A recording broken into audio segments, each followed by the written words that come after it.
First of all, I'll have to issue a warning. You'll now see the quality of the slides declining dramatically. But you have to keep in mind it's only a few years since I moved from the blackboard to this new technology. So what I'm going to talk about is food security and trade, and particularly about the discourses which we can find in the UN's Food and Agriculture Organization and in the World Trade Organization. I would like to thank and acknowledge the work of my co-authors, Arild Farsund and Olaf Langhelle, both from University of Stavanger. Unfortunately, they couldn't be here today.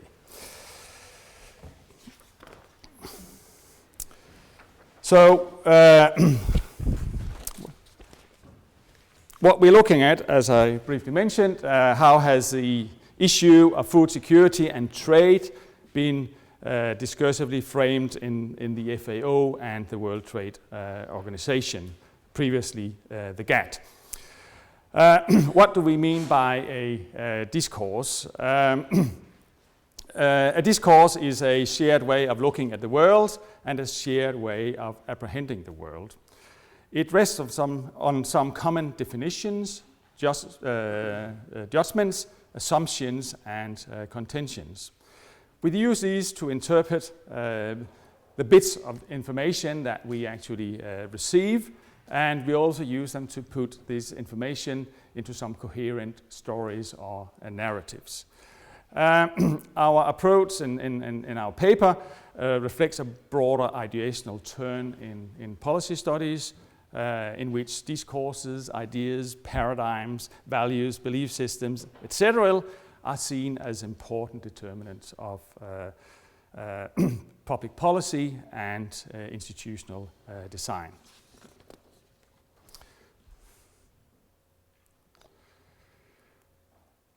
Why does it make sense to analyze discourses? I think the debate between the former Secretary General of the WTO and the UN Rapporteur for Human Rights to Food actually illustrates the importance of these discourses.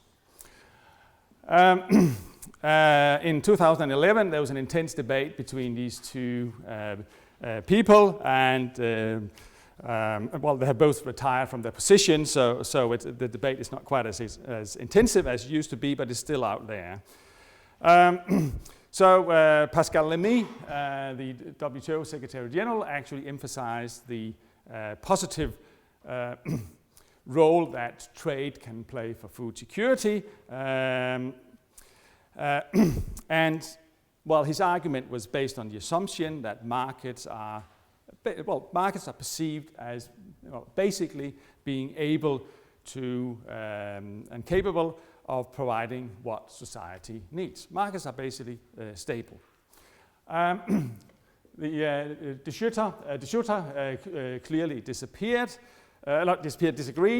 and he argued, well, unfortunately, open markets do not function as well as Lamy had assumed, because he argued that food moves to places where people can actually afford buying it and not to the places where it's most in need. And well, below this, his statement was based on an assumption that farming is an unpredictable, is exposed to unpredictable and unstable weather and market conditions, and therefore governments has a strong role in establishing agricultural markets. Amongst political scientists and sociologists, this is called agricultural exceptionalism. Well, agriculture is a special industry which needs special treatment. These two people, as I indicated in the heading, would probably never agree, because their arguments are based on, well, quite different basic assumptions on the relationship between farming and market and production conditions in the farming industry. No, but they can't agree because they both speak French. Yeah, that's a bit interesting. They're both French. Yeah, they're French speakers. One of them is Belgian. Okay, so as the debate illustrates, the relationship between trade and food security is actually an important but also quite contested issue in international food security, in the international food security debate. And an important precondition for agreeing on food security policy strategies is that the actors can actually agree on a shared understanding of the policy problem. What is the nature of the problem we're trying to address? A shared view on how it can actually be addressed, what does actually work and what does not work. And as I said, we focus on this debate in the FAO and the WTO. The reason why we selected these two institutions is that they're sort of the key, two of the key policy institutions, international policy institutions. And we analyze, we look at the period in the post-war period, and if you look at the FAO, up until the mid-1970s, while trade and food security were not really linked, the two concepts, the FAO actually saw, food security was basically a national problem. There was a need to focus on national policy measures to increase production. More investments, self-sufficiency, and improved distribution was the solution. Not dissimilar in the GATT, there was also a national focus. There was this view that agriculture is an exceptional industry, and there's a need. The problem was that countries needed to have national and policy sovereignty to protect their farm industries. And therefore, the solution was special policy treatment to agriculture to govern domestic food production. Then from the mid-1970s, the two institutions start to develop a common discourse on both problems but also solutions. What happened in the FAO? There was less focus on there was more focus on the individual's ability to buy food, irrespective of whether or not it was domestically produced or imported, and there was less emphasis on self-sufficiency. And the solution was, still increased domestic production, supplemented by trade. And I put in a quote from one of the FAO World Food Summits, where there's actually strong support for liberalizing agricultural trade. In the GATT, there was a similar view that actually protecting markets was was one of the major problems in terms of food security, because there was a lot of trade distorting subsidies around at that time, and that led to overproduction in developed countries, and this production was dumped in developing countries, knocking out local production. So that was one of the problems, protected markets and agricultural subsidies. And the solution suggested or agreed in the World Trade Organization, the GATT, and later the World Trade Organizations, was that we actually need trade rules and disciplines on trade distorting subsidies. National agricultural policies should actually be liberalized. Yeah, you should keep track on time. So, yeah, it's 5 minutes. Yeah. And when we move into the WTO era and the Doha trade round, the still ongoing Doha trade round, we can actually identify shared discourses in these two international institutions. In the FAO, the problem for food security is to a large extent underproduction in developing countries. There's a lack of integration of national markets into the global food market. The argument is that developing countries do not utilize their export potentials, which could actually lead to economic growth, which could give more people access to food. The solution is strong support, well, a bit more balanced, strong support for the ongoing Doha round, in which the aim is to further liberalize global food trade. But there's still in the OECD still believe that there has to be some sort of safeguards, so developing countries can to some extent protect their markets, but this has to be done in non-trade distorting ways. Similar analysis in not the GATT but the WTO, insufficient integration of food security and trade policies. Well, insufficient food trade is part of the problem. We need to have, according to the WTO, we need to have food flowing from surplus areas to deficit areas, and therefore we need to get rid of trade barriers. So the solution is continued trade liberalization. So I will move to the conclusion. So what we can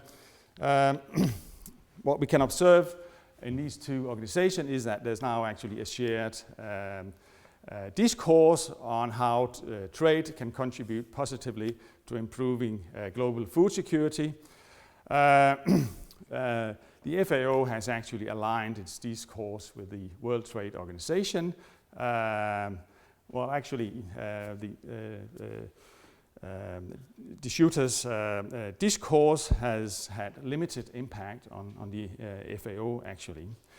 However, recently there has been some counter-framing in the WTO, in particular by India, which leads the so-called group of 33, a number of countries with interest in special products. Indonesia is also one of the important actors in that group. And they have actually questioned whether trade and food security, well, they have questioned the positive role of trade in terms of ensuring food security. And they have used that critical view to justify a push for special safeguard mechanisms for developing countries to protect their domestic producers. Well, developed countries have that right. So the question is not whether or not you should have them, but it's a very technical question about the trigger, the price trigger. When can you actually evoke them? But this group of countries wants to have more leeway in terms of using these trade measures to protect their domestic producers. And then the most recent issue is about subsidized procurement for food staples for public stockholding and subsidized sales, as Wishing discussed. It's particular an Indian concern, but not only, also other countries want to be able to build public stockholding for food security reasons. Well, the problem with these measures is that they may increase food security in one particular country, but they may actually threaten it elsewhere.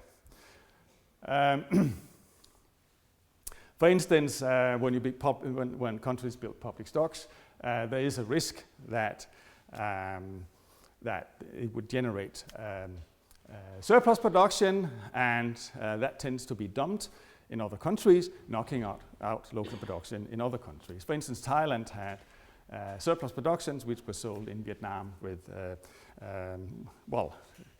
was basically sold with the assistance of export subsidies. The way forward, and that's the last slide. We should definitely maintain the directions towards more trade liberalization as a strategy to improve food security. And that means that both developing but also developed countries must refrain from introducing or reintroducing trade distorting farm measures. There is actually some pressure to reintroduce such measures because of food security. It's legitimizing that countries sort of move back to more trade-distorting agricultural policies. It's also important to be aware that the WTO food trading regime actually leaves considerable room for countries to provide subsidies aimed at food production, aimed at increasing food production. There's no intention in the WTO to phase out all agricultural support. The focus is phasing out trade-distorting agricultural support. And there are actually a lot of ways which farmers and farm production can be supported in non-trade distorting ways. So I don't believe there's any need to move to trade distorting policy measures. And there's actually not any strong evidence that restriction of food trade would actually increase food security. Thank you.